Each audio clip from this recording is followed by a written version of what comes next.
اب میں ایک ایسی آیت نازل فرمائی جو اپنی عظمت کے اعتبار سے، فصاحت و بلاغت کے اعتبار سے، جامعیت کے اعتبار سے، تاثیر کے اعتبار سے قرآن کی بڑی عظیم آیت ہے، اور اس کو آیت الکرسی کہا جاتا ہے۔ اور اس میں یہ بات بھی صراحت کے ساتھ کہہ دی گئی ہے کہ اللہ تعالیٰ کی بارگاہ میں کسی کی سفارش نہیں چلتی سوائے اس کے کہ اللہ تعالیٰ خود ہی کسی کو اجازت دے دے یا حکم دے کہ تم سفارش کرو، تو بے شک پھر اس کی سفارش اللہ تعالیٰ قبول فرما لیتے ہیں۔ لیکن جو اللہ تعالیٰ کی مرضی کے بغیر خود اپنی خواہش اور اپنی مرضی کے مطابق کوئی آدمی جا کر سفارش کرنے لگے تو اللہ تعالیٰ کے ہاں اس سفارش کا کوئی مقام نہیں، اور نہ اللہ تعالیٰ کے ہاں وہ چل سکتی ہے، نہ ایسا کوئی شخص سفارش کر سکتا ہے اللہ تعالیٰ کے اذن کے بغیر۔ تو اس بیان کے لیے اللہ تبارک و تعالیٰ نے آگے اللہ آیت الکرسی نازل فرمائی ہے، اور بعض احادیث کے اندر آیا ہے کہ یہ قرآن کریم کی عظیم ترین آیت ہے۔ اللہ تبارک و تعالیٰ نے قرآن عظیم سب سے زیادہ عظمت والی آیت یہ نازل فرمائی ہے۔ اور حضرت ابو ہریرہ رضی اللہ تعالیٰ عنہ کی ایک روایت میں رسول کریم صلی اللہ علیہ وسلم کا یہ ارشاد منقول ہے کہ سورہ بقرہ میں ایک آیت ہے جو سیدۃ آیات القرآن ہے، یعنی قرآن کریم کی آیات کی سردار ہے، اور اس میں یہ بھی مذکور ہے کہ جس گھر میں وہ پڑھی جائے شیطان اس سے نکل جاتا ہے۔ اور سنن نسائی کی ایک روایت میں ہے کہ رسول اللہ صلی اللہ علیہ وسلم نے ارشاد فرمایا کہ جو شخص ہر نماز فرض کے بعد آیت الکرسی پڑھا کرے تو اس کو جنت میں داخل ہونے کے لیے موت کے سوا کوئی چیز مانے نہیں ہوگی، یعنی موت کے بعد فوراً وہ جنت کے آثار اور راحت و آرام کا مشاہدہ کرنے لگے گا۔ تو اس آیت کریمہ میں پہلے اللہ تبارک تعالیٰ نے فرمایا کہ اللہ لا الہ الا ہو، اللہ وہ ہے جس کے سوا کوئی معبود نہیں۔ یہ ہے توحید کا وہ کلمہ جو عقیدہ توحید کی بنیاد ہے کہ اللہ تعالیٰ کے سوا کوئی معبود نہیں، کوئی عبادت کے لائق نہیں۔ پھر کچھ صفتیں اللہ تعالیٰ نے اپنی ذکر فرمائی ہے۔ تو پہلی صفت ذکر فرمائی کہ الحی، وہ زندہ ہے، اور مراد یہ کہ سدا زندہ ہے، یعنی اور جتنی لوگوں کو، انسانوں کو، جانوروں کو، جنات کو، ملائکہ کو، جس کو بھی کوئی زندگی حاصل ہے وہ زندگی ہمیشہ کے لیے نہیں ہے، ایک نہ ایک وقت اس کو موت آنی ہے، اور کوئی مخلوق ایسی نہیں ہے جس کو کسی نہ کسی وقت موت نہ آنی ہو۔ لیکن اللہ تبارک و تعالیٰ کی ذات ایسی ہے جو ازل سے ہمیشہ سے زندہ ہے اور ہمیشہ زندہ رہے گی۔ تو حی کی صفت یعنی زندگی کی صفت سب سے زیادہ واضح اور صحیح معنی میں زندگی کا مظہر وہ اللہ تبارک و تعالیٰ کی ذات اقدس ہے، اور اس کے سوا کوئی بھی حقیقت میں سدا زندہ کہلانے کے لائق نہیں۔ دوسری صفت جو ذکر فرمائی وہ القیوم۔ القیوم کا ترجمہ ہم نے کیا کہ جو کائنات کو سنبھالے ہوئے ہے، اور اصل میں یہ لفظ جو ہے یہ نکلا ہے قیام سے، اور قائم کہتے ہیں کھڑے ہونے والے کو، اور قیوم اور قیام اسی کے مبالغے کا صیغہ ہے، اور ان کے معنی ہے جو خود بھی قائم رہے اور خود قائم رہ کر دوسروں کو قائم رکھے اور دوسروں کو سنبھالے رکھے۔ تو جب اللہ تبارک و تعالیٰ کے لیے لفظ قیوم استعمال کیا جاتا ہے تو یہ اس کے معنی یہ ہے کہ یہ اللہ تعالیٰ کی وہ خاص صفت ہے جس میں کوئی مخلوق شریک نہیں ہو سکتی، کیونکہ جو چیزیں خود اپنے وجود اور بقا میں کسی دوسرے کی محتاج ہوں وہ کسی دوسری چیز کو کیا سنبھال سکتی ہیں۔ لہذا کائنات کو سنبھالنے والی ذات تو صرف اللہ تبارک و تعالیٰ کی ہے، اور کوئی دنیا میں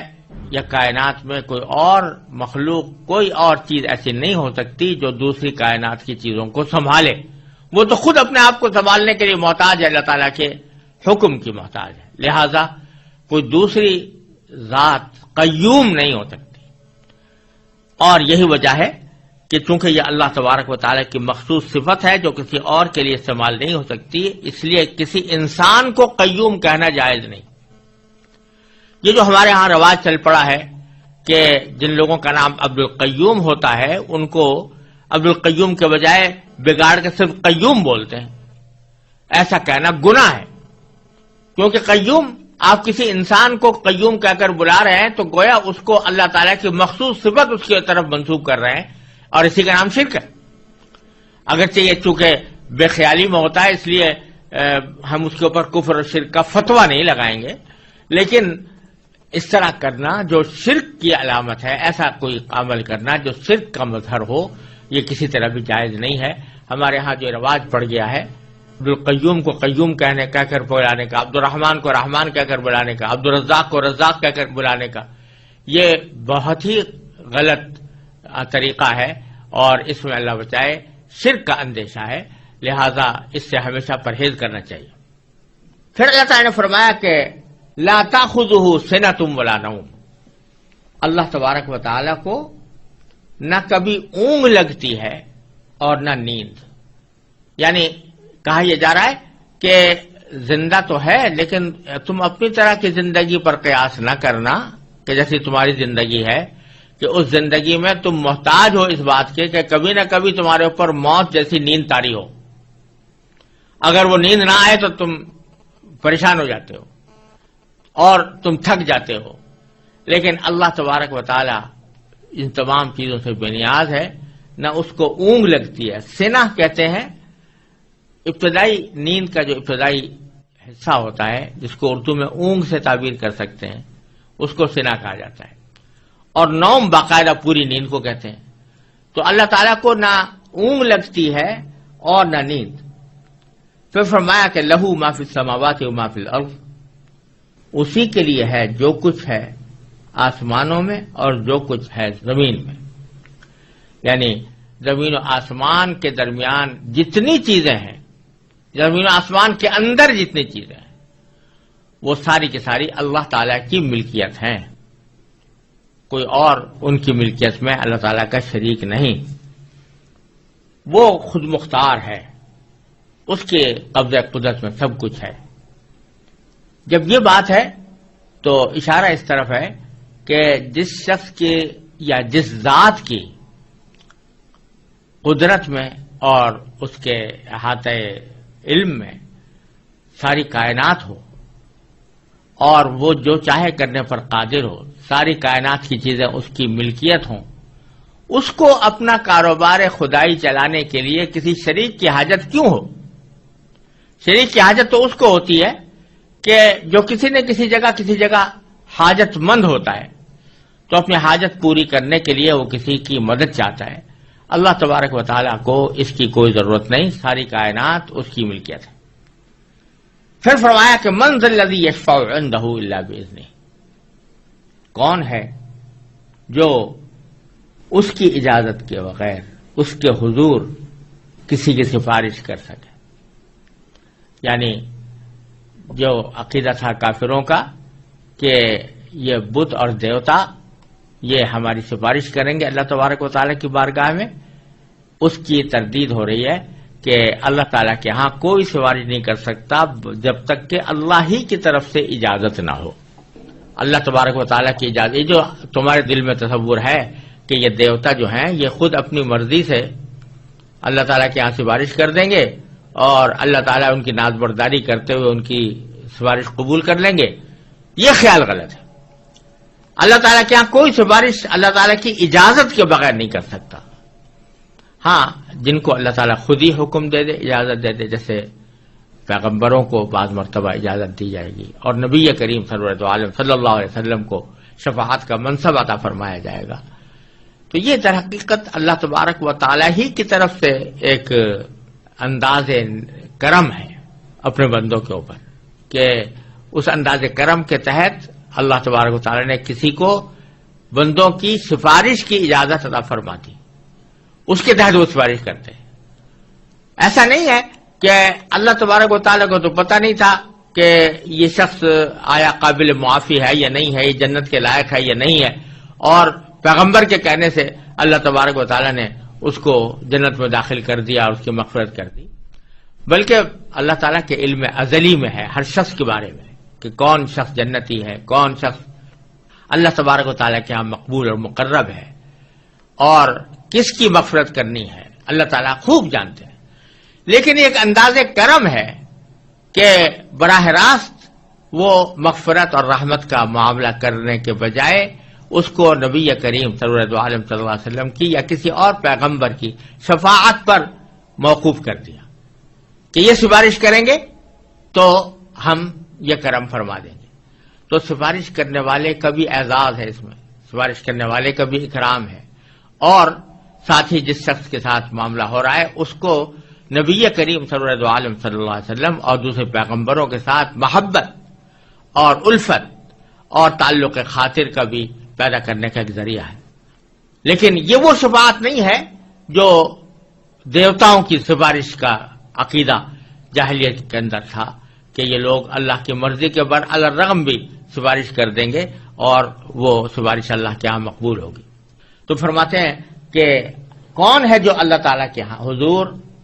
سفارش کر سکے مگر اس کی اجازت سے۔ یعلم ما بین ایدیہم وما خلفہم، اللہ تعالیٰ جانتا ہے بندوں کے تمام آگے پیچھے کے حالات، بندوں کے تمام آگے پیچھے کے حالات جانتا ہے۔ یہ بات اس سیاق میں اسی معنی میں بظاہر کہی جا رہی ہے کہ سفارش عموماً اس موقع پر ہوتی ہے دنیا میں کہ مثلا ایک صاحب اقتدار ہے، اس کو کسی کے حالات کا علم نہیں ہے، پتہ نہیں ہے کہ یہ آدمی نیک ہے یا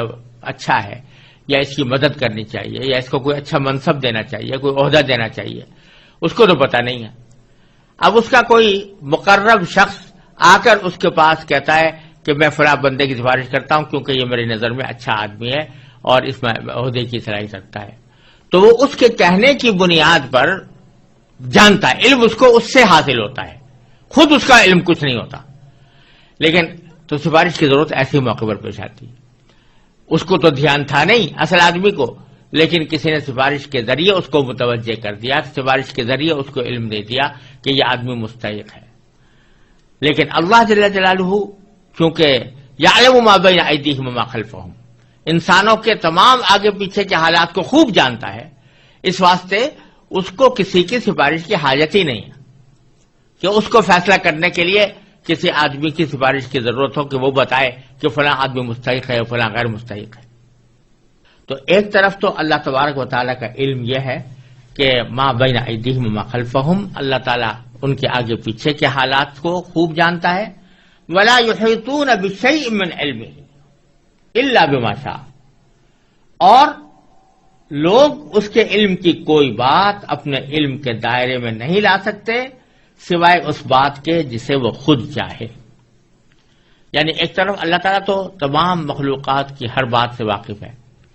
لیکن کوئی مخلوق یا کوئی انسان یا جن اس بات کا دعویٰ نہیں کر سکتے کہ وہ اللہ تبارک و تعالیٰ کا جو علم ہے اس سے واقف ہے، بلکہ اللہ تعالیٰ کے علم کا کوئی احاطہ نہیں کر سکتا۔ ہاں البتہ جتنا علم اللہ تعالیٰ کسی کو دینا چاہتا ہے اتنا وہ عطا فرما دیتا ہے۔ تو اس سے ایک طرف اس بات کی نفی ہوئی کہ کوئی بھی مخلوق عبادت کے لائق نہیں ہے، ایک تو اس بات کی نفی ہوئی، دوسرے اس بات کی نفی ہوئی کہ بعض لوگ انسانوں کی طرف ایسے علم کی نسبت کر دیتے ہیں جو اللہ تعالیٰ کی خاص صفت ہے، علم غیب اللہ تعالیٰ کی خاص صفت ہے،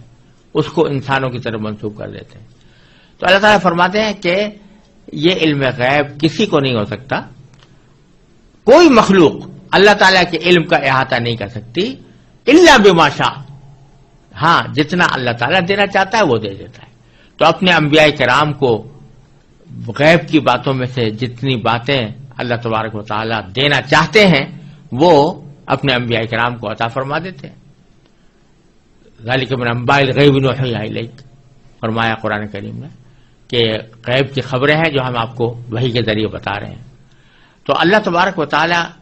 یہ غیب کی خبریں اپنے انبیاء کو عطا فرماتے ہیں جتنی چاہتے ہیں، اور حضور نبی کریم صلی اللہ علیہ وسلم کو ایسی بے شمار خبریں اللہ تعالیٰ نے عطا فرمائی،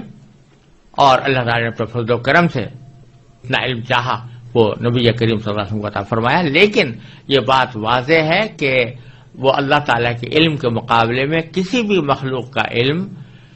کوئی نسبت نہیں رکھتا۔ اور دوسرا یہ